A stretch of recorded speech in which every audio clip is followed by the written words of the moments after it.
What's going on, everyone? This is Brady Harrington, and you are listening to the Pump Podcast. Pump stands for Prepare Ultimate Mental Performance. This episode is brought to you by Hoop Culture.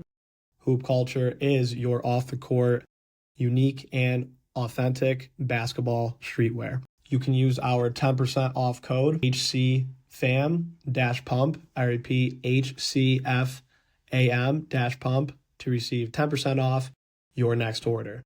If you have any questions after the episode or you want to reach out for new ideas, please reach out to Harrington, HARRINGTON, pump@gmail.com, or you can reach out to our Instagram page, PUMP_pod.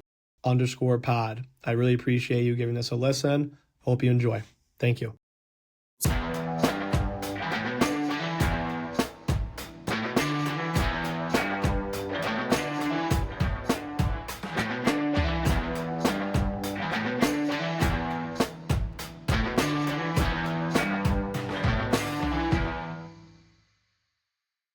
I got a very fun one today, like I talked about before. I don't know a whole lot about lacrosse, so this is very good for me. I have professional lacrosse player Jake Piseno.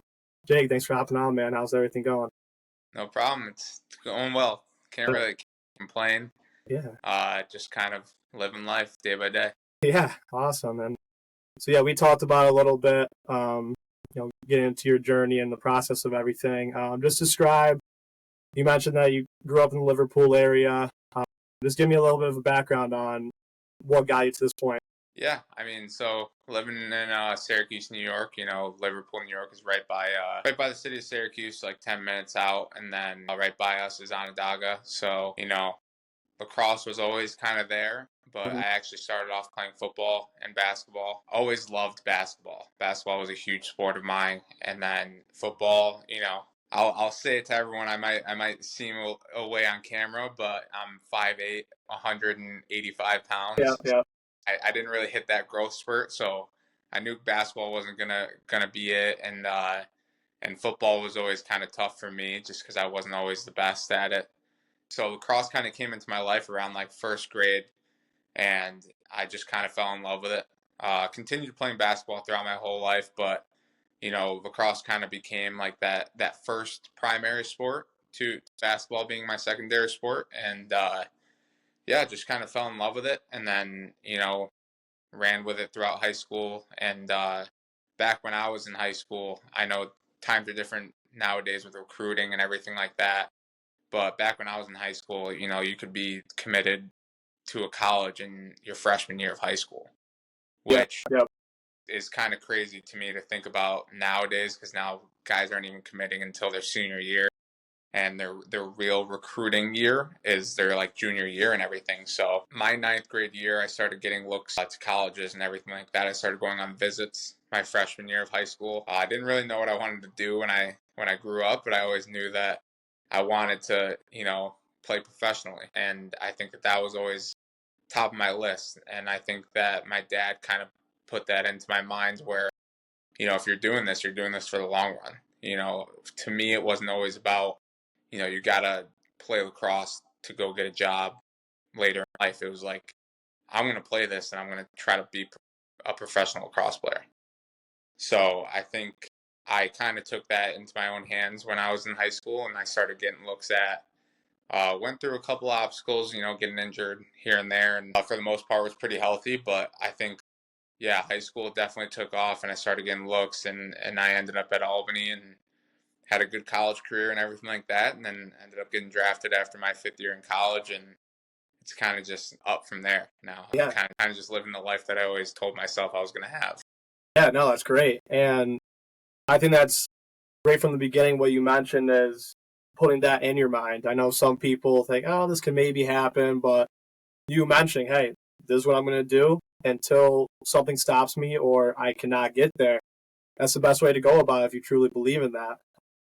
For sure. So going back to obviously starting with freshman year, and like I said, I don't know a lot about lacrosse, but I do know Onondaga area is a powerhouse for lacrosse. When did you know, and this could have been high school, this could have been maybe anytime during college, when did you know, just kind of taking a step back and reflecting, you're like, well, I could I could really do this. Like I could really get to the professional level. Was there a certain moment that you're like, this could be the real deal? Yeah, I mean, obviously, social media was definitely starting to become a huge Hype thing. you up, well, yeah. About like a lot of social media, like brands and everything like that, were starting to really post, like kind of like when I was in high school. Like it wasn't really a big thing before, and then I was like, my age is like that first age of like guys who started really getting that social media recognition, being able to be on a bright stage around the whole nation. So I think I started getting, tweets about me, Instagram posts, maybe I went to a showcase and did pretty well. Stuff like that, just little things. But I think one thing that in high school told me like, okay, I'm definitely, you know, up there in the ranks was the top 100 came out for best lacrosse players in the nation. And from a town, Liverpool, New York, Syracuse, New York, like, yes, like our high schools were very good. Like the high schools I played were very good, but there's always going to be those private schools. You talk about basketball, like you talk about the Oak Hills and the Mater Dei and the Mount Verde All the prep and schools. IMG. Yeah, Yep. all the prep schools and all the private schools and everything like that. Like those guys get the best recruits. Those guys get guys to there because they want to go play in the professional or college level. So me, I got asked to go to IMG when I was in high school. I got asked to go to some of these, prep private schools, but I always just kind of like wanted to do it on my own. I kind of wanted to like build my name, especially at Liverpool, New York. Like I loved my coaches there and everything like that. And I think that one big thing for me was when those lists came out, I was on them. And my first year, I was a junior, and it was like Rising Juniors, top 100. I was like 89 out of 100, and I was like, holy crap, like this is so cool. And my senior year came, and I was 63rd in the top 100, and I was like the number like 20 defenseman. And I was like, okay, like Trying to get real now. yeah, I'm like I'm starting to get the national like spotlight, like all this stuff. Like people know my name around the game right now for high school, and then I was in like the top recruits for incoming freshmen in college. Like my dad has all those magazines and stuff that I was in and all that. But I think like being on those lists in high school kind of told me like, hey, like you're gonna become a household name, and all you have to do is continue doing what you did to this point, like in college. And I think that what came with that was making sacrifices, like, sometimes not going to that high school party or sometimes not going to this and that on the weekends. It's like I have to go to a race around the country. I have to go to a tournament around the country to be able to continue putting my name out there. So I think what really, like, to answer the question is really just like being on those lists and like understanding that like people around the game kind of knew who you were now. So it's like you kind of want to keep that going. Everything you do is watch now. Yes. Yeah. Yeah. Oh, that's great. And for starters, I think, like you said, and it's even more nowadays with that private school, prep school world. If you are at a higher level, a lot of kids just move out and go to that next spot. So it's very commendable for you to do, to stick with the guys you grew up with, played with, and if you're confident with the coaches as well, that's very important too. So I think that aspect is great.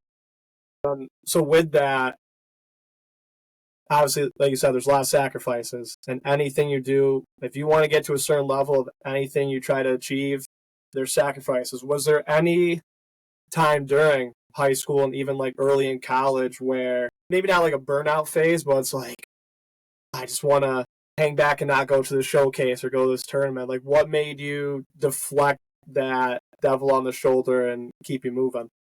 Yeah, I mean, there was definitely many of those, phases. I think that when I think it was even like middle school, I was going to all these tournaments and playing for two club teams and everything like that. Even then, I think I ended up telling my dad, I think I remember I told him like, hey, I want to play basketball in college. And I don't want to play lacrosse. And he told me straight to my face, he was like, Jake, you're going to be 5'7" the rest of your life. And you're not going to go play basketball anywhere.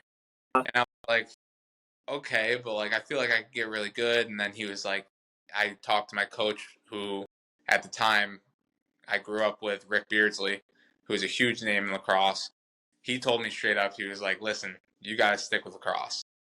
So there was a time in middle school that happened. In high school, I actually ended up, like I said, freshman year, you start getting recruited and stuff, and you have to go to all these showcases, do all this stuff on the weekends. You're missing so much stuff in the summer after school ends and everything like that. And I wanted to just commit already. I wanted to be like, I'm going to a college so that I don't have to go to these showcases anymore. Get it off your shoulder a little bit. Get it off my chest. Like, I'm just going to pick the first one who gives me an offer. I ended up breaking my foot in basketball my 10th grade year. Okay. And I ended up just taking the first offer that came to my hand when I broke my foot, which was St. John's University in Queens, New York. And they're a great program. I'm not going to take anything away from them. They're in the Big East and everything like that. They don't win a ton of games, but they're a great program, and I really thank them to this day for giving me that shot, even when I went to that visit with crutches and a cast on. Oh, believe me, yeah. Yeah, so I think, like, even then, like, it's like I committed there not because I wanted to go there, but because I was so done with going to all this stuff. And then you have those conversations after you're in a clear mindset of, like, you talk to Rick Beardsley, my coach, and my dad, and they're like, listen, you're not going to St. John's. We know who you are and who you are as a player. You're not going to go to St. John's. So you just have to keep on going to these things. So even when I was committed, I think that it's all over and everything like that. No, it's just beginning. Cases, still doing all this stuff. I ended up going to Albany for a prospect day. I ended up going to a second one, and then I finally commit to that. Yeah, I think, like, just going to everything like that, like, there was definitely many times where, the burnout comes and you're just like, listen, I don't want to, go to all this stuff. Like, I don't want to go travel on a Friday and not come back till Sunday. Every weekend in the fall, every weekend in the summer, like, I'm missing birthday parties, all this stuff. Like, obviously, when I look back at it now, it's like I don't really mind not making it to that birthday party. But obviously, Yeah.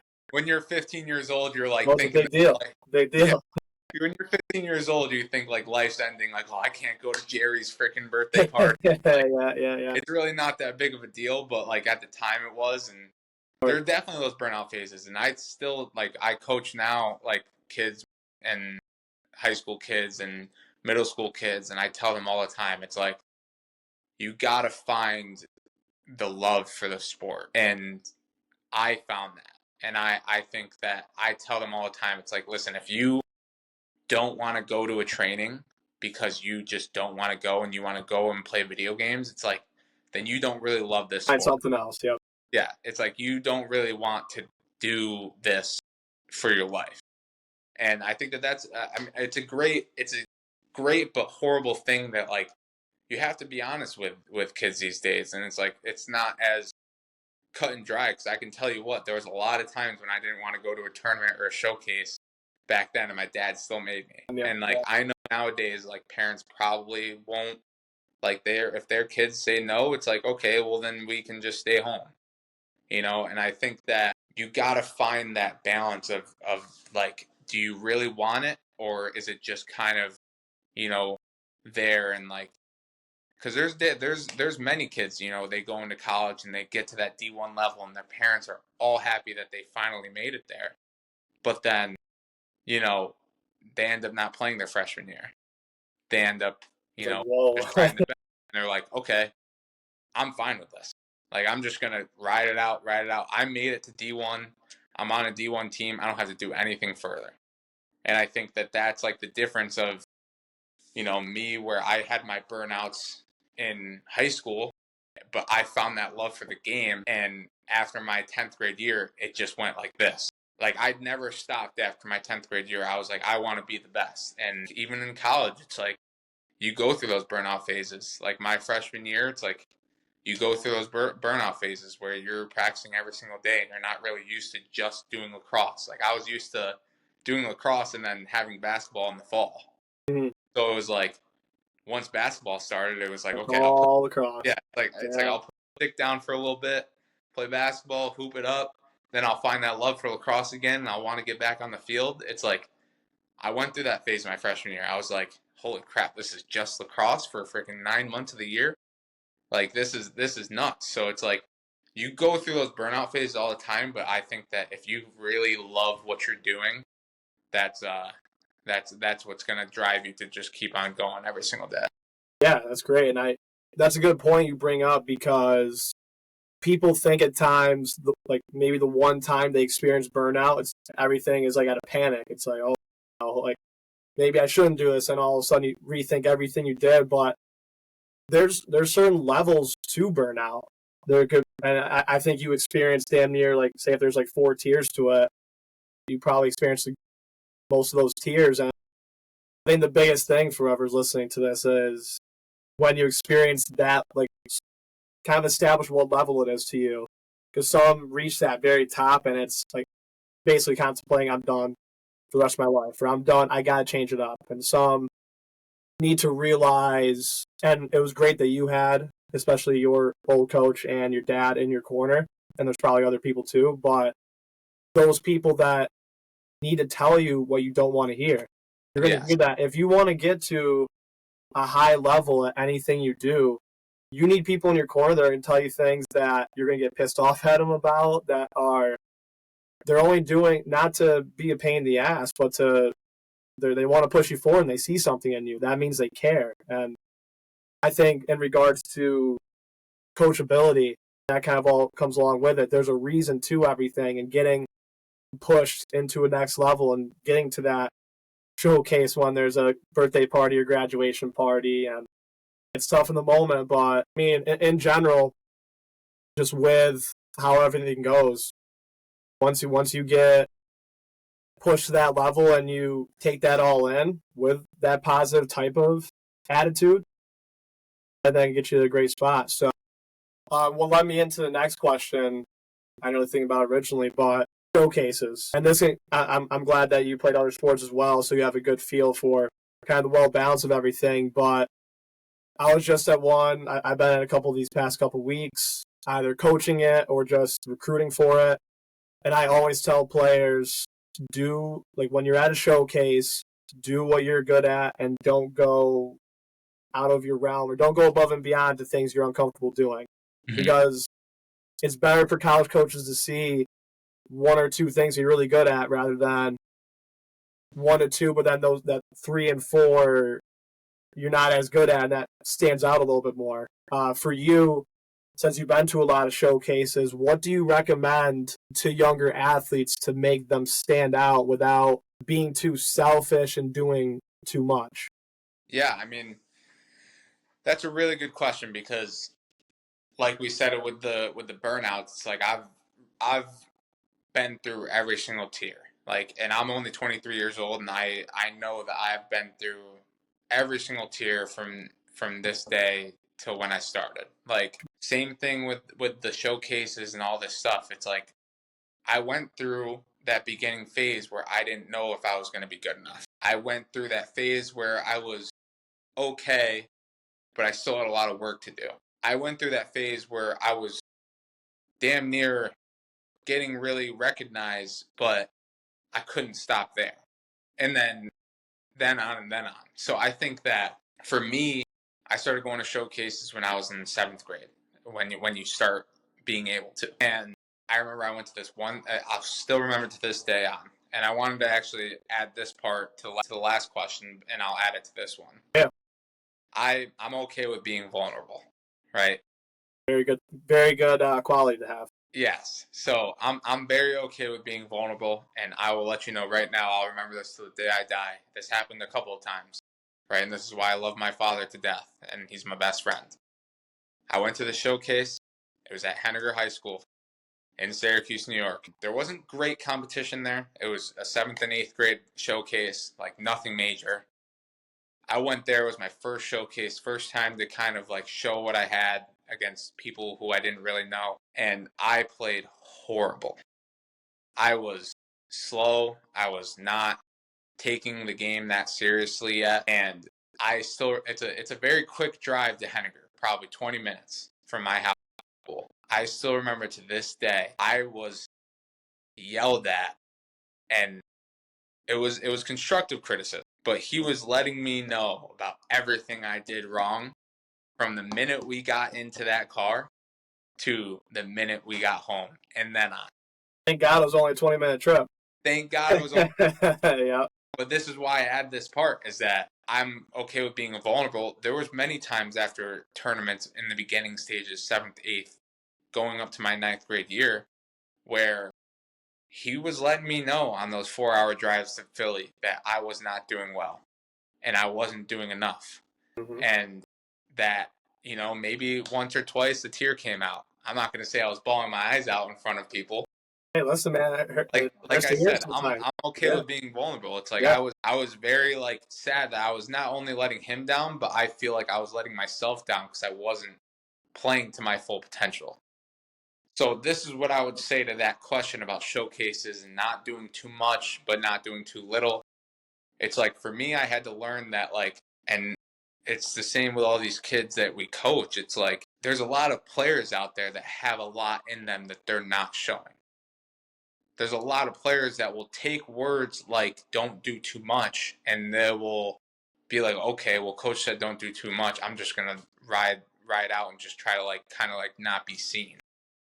It's like, you got to find that balance. Where I found it when I was in showcases, it was like, you can't do too little, because just like at that first showcase, I was getting scored on. I wasn't going after loose balls because I didn't want to miss any, all that stuff. But I also went to showcases where, people who know my name will know that I'm a very risk taker. I run all around that field, and I try to do everything that I can. And there was times in 9th and 10th grade that, sometimes I had to reel back because I was throwing checks and I wasn't landing them and guys were scoring on me.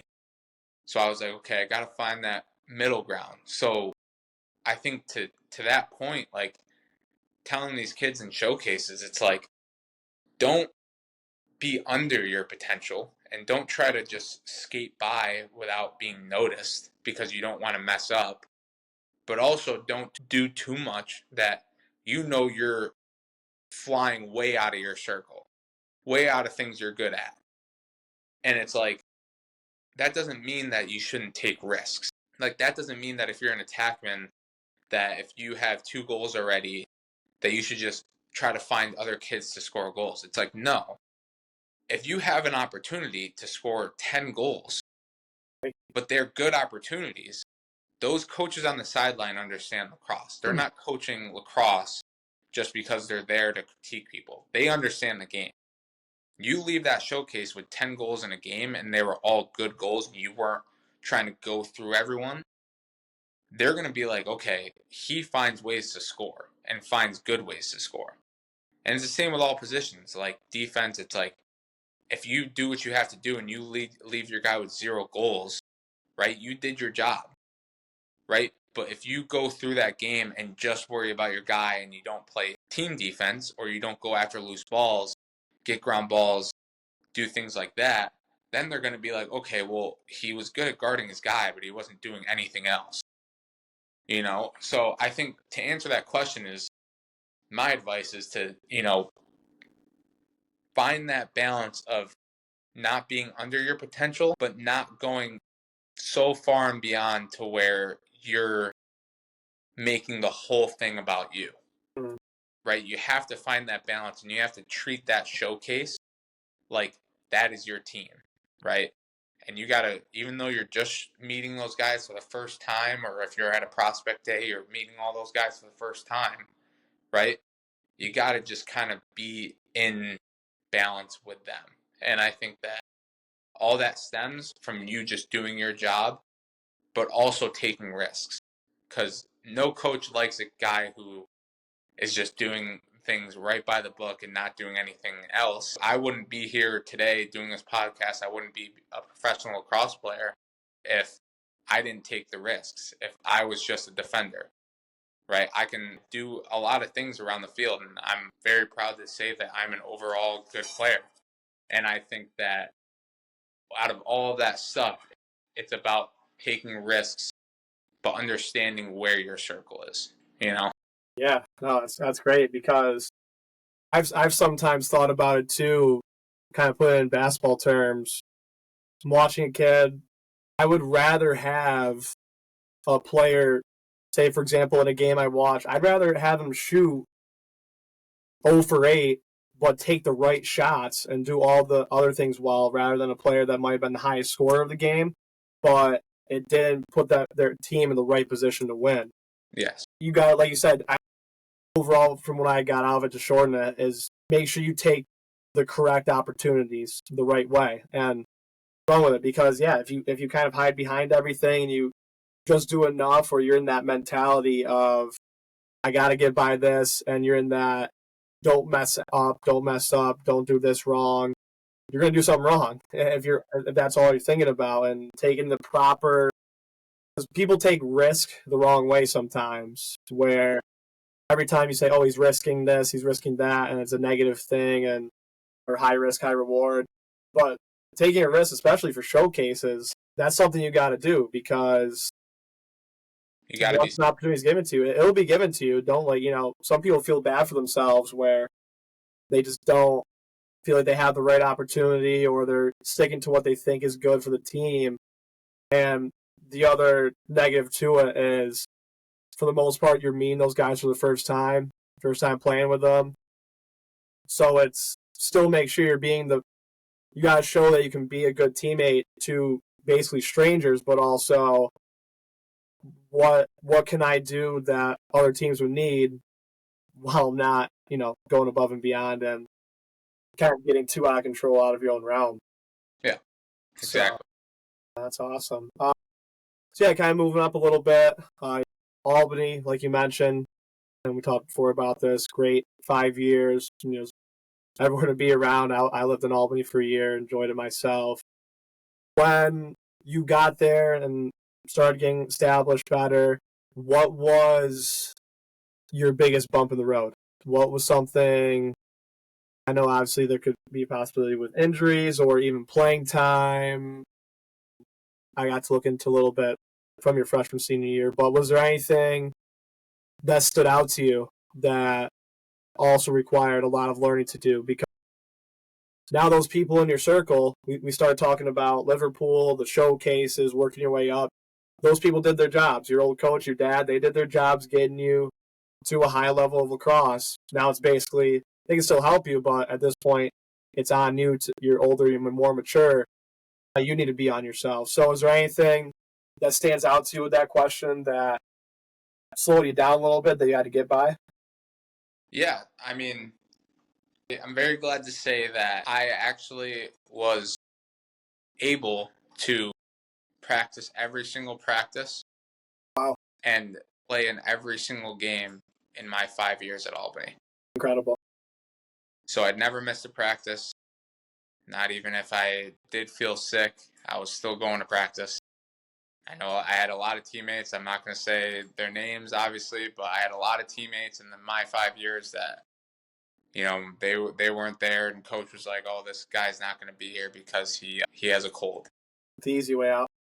That's taking the easy way out. Yeah. So I'm actually very proud to say that I practiced every practice, played every single game. So a lot of people might say, like, that's amazing, right? Did everything you could 100% of the time in practice and in the game.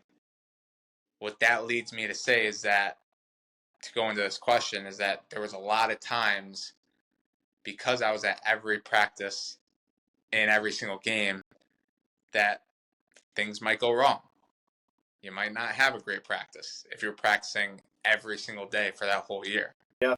So there was many of those days. I think that I had maybe a bad day at practice. Maybe I had a bad game, right? My 5th year, I was a captain for Albany, and my 5th year was one of those years that I was getting a lot of publicity, and I was getting a lot of things talked about me, about next year, about being in the professional league, right? I was a shoe-in to be drafted and everything like that. And just like we were talking about before with the showcases, like, it came a time where I was maybe trying to do too much. And I sat down with my coaches a couple of times after a couple of games, and they were like, "Listen, like, you're not playing like the Jake Piseno that we know you are." And I knew exactly what they were talking about because I felt it too. And I think that there was a bunch of those times, right, that there was obstacles that I had to overcome. But I think that one that stands out to me was my freshman year. I had a tough time, right? I took the first face off of my first ever college lacrosse game as a defender. And from that point on, I only played 5 games my freshman year because of COVID. But from that point on, I actually went from starter. I took the first wing to I was a second string to I was a third string, barely even playing. Wow. And then my last game my freshman year, we played Maryland at College Park, and there was a bunch of people there, and I ended up being the third string, but I ended up scoring my first goal in that game. Ended up having a breakout game, great game at the X. I was facing off for us at that point. I was taking the ball away. I was getting ground balls and everything like that. But to get to that point, I had a very hard time my freshman year. Getting to that point. I wasn't doing that well in the fall, in fall ball. I'll be honest. Like I said, I'm very okay with being vulnerable. I was definitely partying a little too much. I was drinking a little too much on the weekends. I was maybe, eating the wrong things, not feeling my body right. And I didn't know anything about nutrition or any of that yet. So, partying a little too much and everything like that definitely hurt me. But I also wasn't really focused on the task at hand. And that was the fact that I was a Division I lacrosse player. It didn't stop there, right? I had to keep going. But I think I was stuck in the mud right now as like, I'm already here. Like, I might as well enjoy it. So that freshman fall year was definitely tough for me. I wasn't seeing like the kind of playing time, or I wasn't playing. I had the playing time, but I wasn't playing to what I thought I should be playing at. And I kind of got over that pretty quickly, and COVID kind of helped me because I went home and I actually really dug down, and COVID actually helped me get into super good shape. Nice. And I'm super focused on nutrition and being as fit as I could to go back and play lacrosse. It's very difficult to do because some people took the complete other way and just that's a good turnaround. It's kind of like in COVID. It was like it was either you're going this way or you're going that. Yeah, seriously. Like some people took it and ran with it, and I really commend those people because I was being vulnerable myself. I sometimes took the complete wrong way because that was my senior year of college, and you look at it like, all right, what do I do now? Like, how can I make the most of this? So that's great that you did that. Yeah. So I kind of progressed from there, right? I was doing well, right? My sophomore year, I did well. I was the starting LSM, right? My junior year, starting LSM, I had a great year, got accolades and everything like that, right? My senior year came, and I already knew I was going to go there for a 5th year. I was going to use my COVID year. Yep. I was going to play another year at Albany, right? No matter what happened, right? I'll actually say, to make the story a little like shorter, is like I knew I was going to stay at Albany, right? But there were schools like Maryland and Virginia and everything like that maybe we're going to be able to like have me on their team my 5th year. But I wanted to stay at Albany, right? From the very start. I think my senior year fall, I started really thinking about professional lacrosse, and I really started to think about where I was going to be in the next couple years. And I was like, this is definitely a big year for me. I was progressing every single year. I was getting better stats. I was getting a better feel for college lacrosse. And my senior year came, and I was like, okay, this is the year that I need to like bring Albany to a championship. I need to put my name even more on the map. And my senior year fall, we had a guy named Elijah Gash on my team. This guy, you can probably look him up after we do this podcast, but this guy was genetically and freakishly the most gifted guy you'll ever look at. He was the strongest guy in the weight room, the fastest guy, straight speed that you'll see. And he was a really good lacrosse player. And I always talk to him nowadays. Like, I still talk to him, and I love seeing what he's doing. He played a year in the PLL, and unfortunately this year he wasn't able to make the roster, and he played a year in the NLL this past year too. And he's just like, his dad played in the NFL, and his brothers are also gifted athletes, and he was an amazing lacrosse player and athlete. but he played close defense. And to give you a little background, like close defense is the guys who kind of stay on one side of the field. They just stay down near the goalie, right? And they play the attackman. LSM is more of like a hybrid, right? You play defense. You're also able to go play transition. You go and push the ball to the offensive end. You'll still come out, right? But you're kind of like in the middle of the field, right? Making things happen. So as much as I would say I'm a great athlete, I will 100% say that Elijah Gash is much more of an athlete than I am. He's way faster than me. He's way stronger than me. We had great battles in the weight room. I'll still love it till the day I die. So my freshman year fall, our coaches actually said, so we're going to see about you going down low and playing close defense this year, and Elijah coming up and playing LSM. At first, I was like, okay, that's a little weird, but I'm okay with it, I guess. It's like I'll be on the field the whole time. I really struggled with it at first. And I still, to this day, I told my coaches after that year that I really struggled with it in the fall. And I was not having a good time on the back end. And I was getting scored on. And I felt like I was in a different sport. Like that's how mentally it messed up my game. Like so much. It's literally like in basketball, if you told like Akeem Olajuwon, like, hey, you got to go play point guard now. Like you got to bring up the ball, you got to guard the point guards, and you got to go do everything from up top. You can't go out down at the post anymore. That's what they were telling me. Like they were like, you are going to be down here, right? You can still push transition, but this is your position, right? And all these drills that we do, you're going to be down here. So I took that as a compliment, right? Because they told me like you are IQ, like such a great player, like you talk, you communicate and everything like that, like we can definitely use your skills down here. Now, on the other hand, I was like, well, this is a completely different position than I'm used to. Like it really isn't now that I think about it, but mentally it probably is, yeah. At the moment, like mentally, it just messed me up like so bad. Now I'll still say it till the day I die. Like that fall was one of the hardest. And my dad will tell you, my girlfriend will tell you, like every day after practice, I was like, I don't want to play right now. I'm not having a good time. We went up to Canada and had scrimmages actually that fall because we always have fall scrimmages. We played like the Canada World team and I got scored on like one of the first plays. And I was just like, I'm supposed to be a professional lacrosse player. Like I'm supposed to be going into my next year. Like this is supposed to be like a huge year for me. And I'm playing so bad right now. My mental is off. Everything is like so down low right now. I'll still remember like every single day I'll go out to practice and I'd be like, what's up, coach? Like they knew I was down that fall. And they would always come up to me like, hey, what's up with you? And I'm like, I'm supposed to be a professional lacrosse player and I'm not playing like it. And they would be honest with me. They were like, no, you're not. But that's the kind of relationship that we had. They had so much they set the standard so high with me that like that I knew that I was letting them down, letting myself down because I wasn't playing my full potential.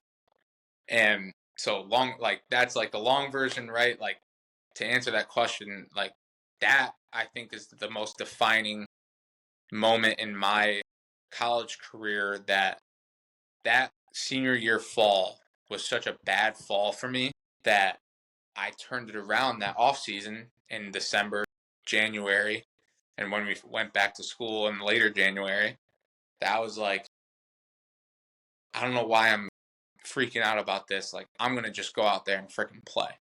And I took that off season and I got into better shape than I was, got into a right mental state. This is about the same time that we were with that sports psychologist, and he was helping me out a lot with the things that I started taking his meetings very seriously. Absolutely. And I just started taking everything just a little bit more seriously because I was like, listen, I'm a professional lacrosse player. I should be. I'm going to start acting like it. And that actually ended up being, to give you a little like side quest, caused turnovers and ground balls is like one of the main stats as a defender. My freshman year, cut short. We'll cut that out. My sophomore year, I think I had like 27 ground balls, something like that, and like 15 caused turnovers. My junior year, I had like 40 something ground balls and like like 20-something caused turnovers. My senior year, I had 50 caused turnovers and 75 ground balls. And I was second in the nation for caused turnovers per game, second in the nation for caused turnovers overall. And it just goes to show you, like, you can go through those bad times, right? And if you just stick to what your plan was, my plan was to be a professional lacrosse player. I just started acting like it. I started doing everything in my power, making those sacrifices, and maybe not going out, maybe not, going and eating cookies when I went back for Christmas break, right? Taking things seriously.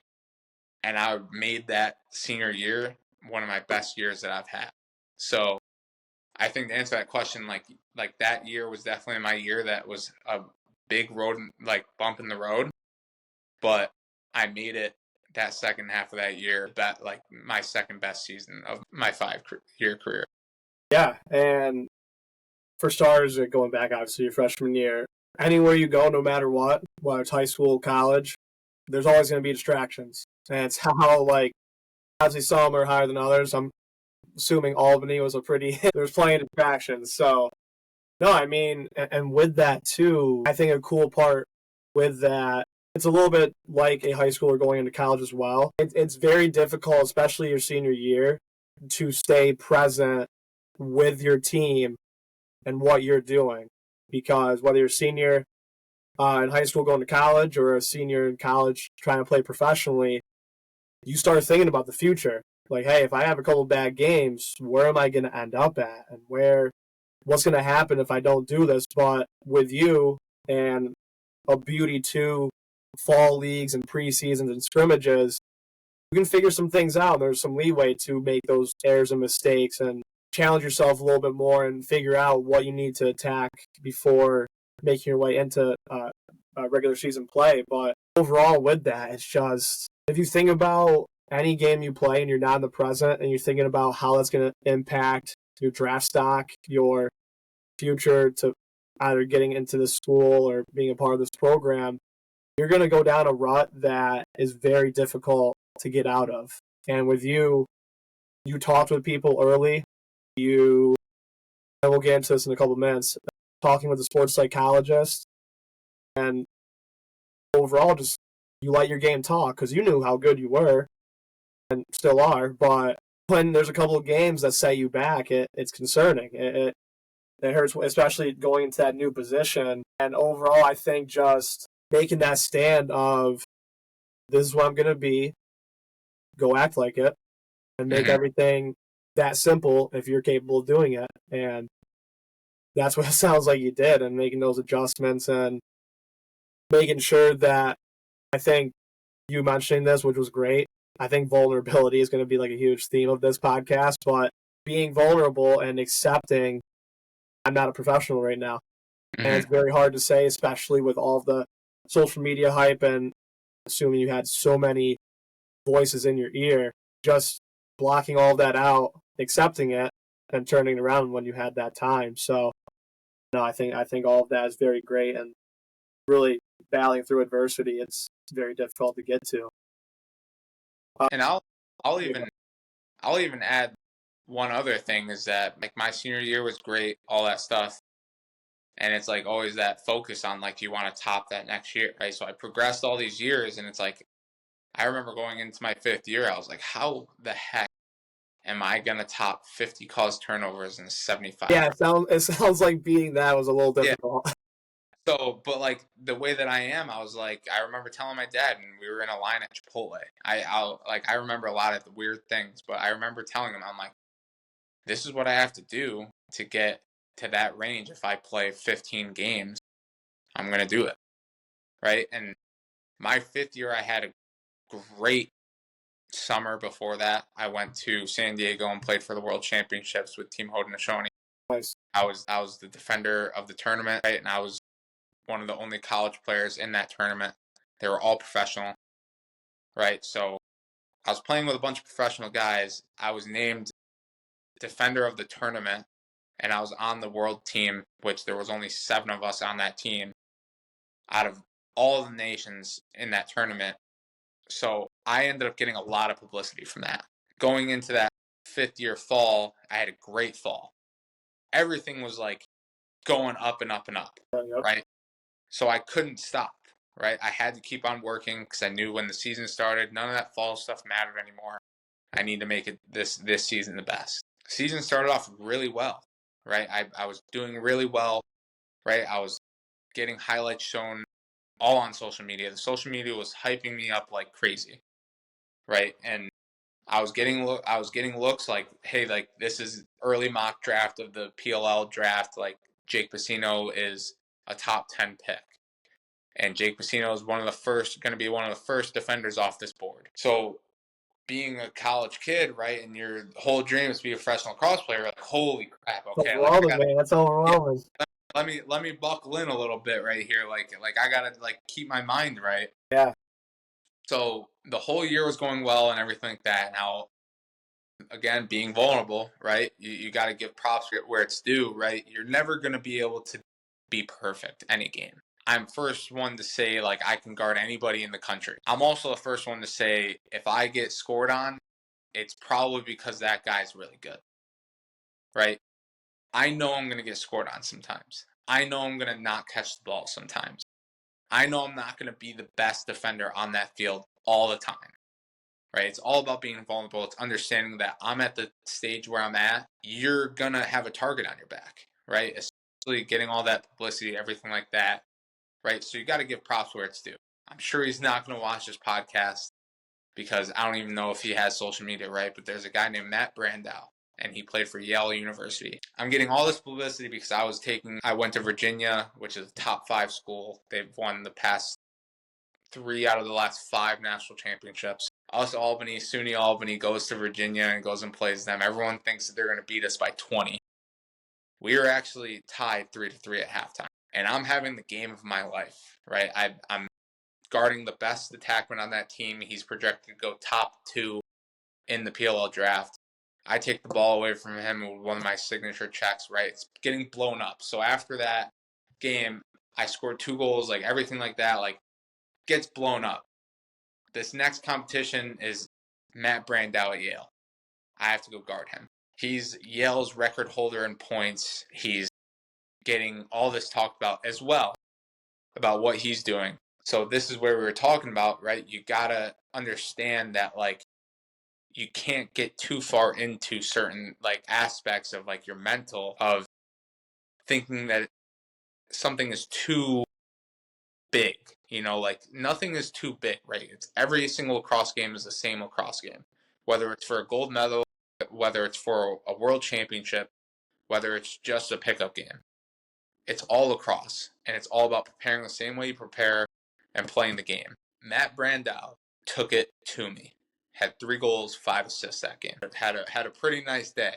Yeah. And it was getting guarded by a top 10 pick in the PLL draft. So you probably understand after that, freaking during that game, I was just getting shit talked to me. Everyone's saying you're not that good. Social media started going crazy, like, are we overhyping Jake Piseno?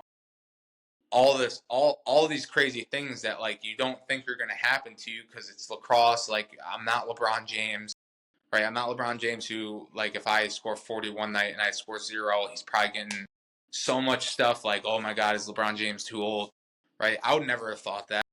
I didn't think so many people were watching this, but they were. And I just still remember to this day, like, on that bus ride, because we actually had a doubleheader. We went to Yale and then we went to Merrimack that night after the game because we were going to play them in 2 days. So I remember being on that bus ride in Merrimack, and I was so down in the dumps because I was like, this was my shot to really stamp my name as I already had, but this was like to say, like, hey, like, I'm freaking indestructible.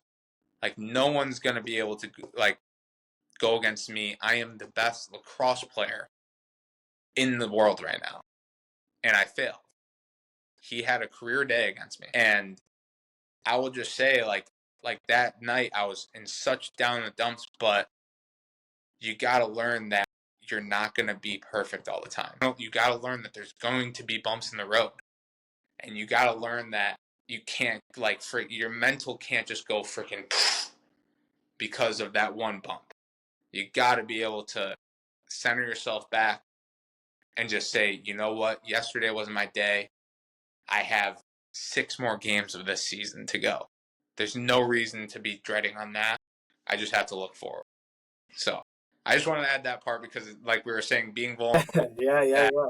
You got to give the flowers where it's due, and that Matt Brandau, I still will say it to this day, like he took it to me, and I'll give him his flowers for sure.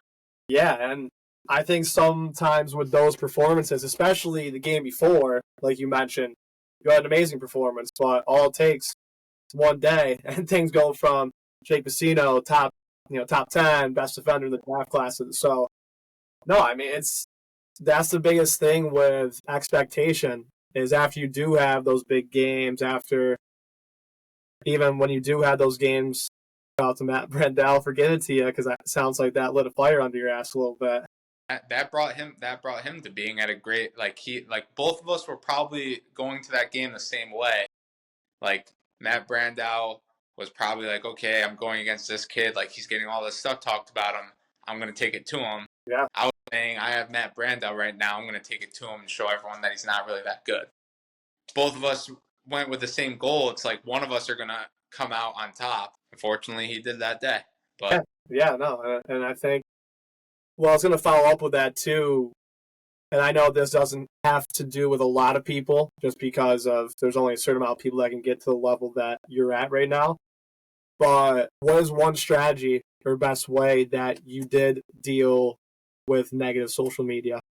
Was there something that, like, how much of it did you read into, or how little did you read into? Because I personally don't know, because I've never been to that level, and like at Division III, we don't have too much social media expectation or publicity. But what's helped you not like those words and the everything bring you down more, or just use it as motivation? I think, like, to answer that question, like the great social media is super great and the bad social media is really bad. Like when I'm doing stuff great and I'm having all these videos made about me and like Everyone's in your corner. Everyone's in your corner and everyone's saying like, holy crap, this kid is so freaking good. But when I have a game like that against Yale, or there will always be doubters and guys who they have favorites and I'm not their favorite, right? I think that one thing that helped me was kind of like putting it away sometimes and understanding that for me, what I always thought about, right, with the good and the bad social media is that you don't want to be a bad teammate. And I think one part about being a bad teammate, right, is thinking that everything is about you. And even when it's really good, right, I don't want to be posting on my social media all about what I'm doing and everything good that I'm doing, right? So even in that Yale game, right, I played a really bad game. But one thing that helped me was, even though I was seeing all this stuff on social media about me being bad and everything like that, I wanted to go into the good and say, like, one of my teammates, right, Silas Richmond, you had a really good game, right? I'm going to just look into, like, what you did and see who's saying stuff about you. Or, like, Graydon Hogg, like, see how he's doing. Like, he had 2 goals that game. So it was kind of like just understanding that it's not all about you. And even if I was reading all that stuff, which I always did, right? Social media is a huge part of it. Like, you did. You were fully invested. So I know some people, like, just hearing from, I don't know, watching a video from a professional player, like NBA players, some say my phone's completely off or I don't even have social media. But for you, you read everything. Yeah, I read everything. Okay. Right? That's great. I was not shy of reading a bad message about me. Because just like you said, right, I'm not one to really say, like, oh, like, what this kid did in 4th grade really drove me to do this, right? I'm not huge into that. Yeah. And I think that if I read a bad message, it's like that's not going to fuel me for that next game. What fuels me is just the love of playing lacrosse and trying to be the best every single time out in the field. Yeah. So, yeah, I read everything. Like, yeah, I did read everything and everything like that. And I'm not saying that it didn't fuel me, right? I wanted to prove to the doubters that I am as good as what's advertised, right? But I don't think that it bothered me as much as What bothered me was me not living up to my standards, right? So all that bad social media and stuff like came out after that game. I wasn't super pissed off and mad about the social media. I'm like, look at all these guys freaking saying all this stuff bad about me. Like, I dropped from being a top 10 pick to being a top 12 pick, like all this stuff. And Like, the funny part is that they were probably the same exact people from the game before that said you're saying I was doing super of good. course, that's how it So goes. it's like, I'm not mad about all that stuff, right? I'm mad because I went into that game with a goal of being the best lacrosse player on that field, and I wasn't. Yep. So for me, the social media and stuff, like, yes, I read into it. Like, unfortunately, like I'm always on my phone and everything like that. It's just the way that I am. But I think the thing that I focused on was just my personal performance in my own mind, but then relaying it that like it's not all about me and it's about my teammates too. And just kind of like understanding that even if I have a bad game and we win, right, we still won and my teammates did an awesome job. So yeah, and I think that goes to show that is one of the biggest difference between proving something to yourself and proving yourself and proving something to other people. yeah. Because yeah, and that's another thing that could lead you down a wrong path if your motivation is strictly based on, especially for you, and like I said, not a lot of other people have that experience because they, what percent of the world actually gets that publicity. But if you start making that your motivator of, oh, I just prove this guy on social media, this guy on social media, this team, this coach wrong, compared to, like you just said, I didn't live up to my own standard, that's what's going to drive me nuts. That is so much better of a mentality because everyone's going to range no matter what of what they think of you, and you can't control that, but you can control your standard, your expectation, and what you do. So that's another gem right there, I think, of a true difference of how you react to something like that, and if you're going to prove it to people and all that good stuff. So, no, that's great. So two other things I got for you. One, like I said, the main part of this podcast, Pump, Prepare Ultimate Mental Performance. You mentioned you had your sports psychologist at UAlbany for 3 years, right? Yeah, roughly. How often did you? We would see him as a team like once, maybe twice a week, right? Obviously, some weeks it may not work. Some I don't know, but I would definitely say like once or twice a week we'd talk with our sports psychologist, and I didn't do anything personally one-on-one with him, which I look back on it to this day and I wish I had. Yeah, absolutely.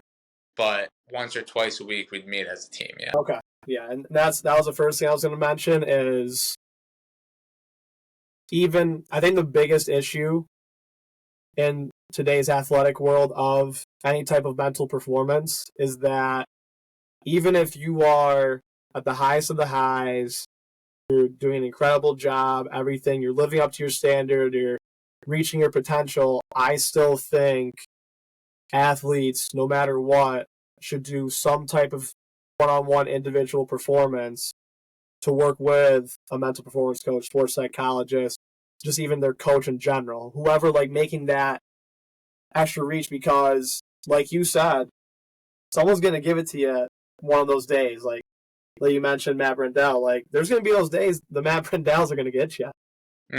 If you're at the highest of the highs, but you haven't prepared yourself for failure, and that's what you can feasibly do, talking with, like, preparing for failure or making sure you're consistent, that could really bring you down. But working with your sports psychologist, what was, because I mean, it happens a lot.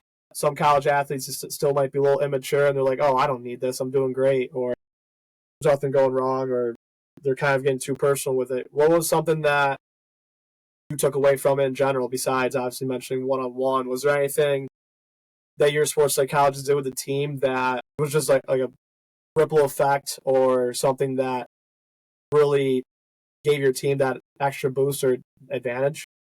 I think I'll actually shout him out too, because I think that he's an amazing By all means.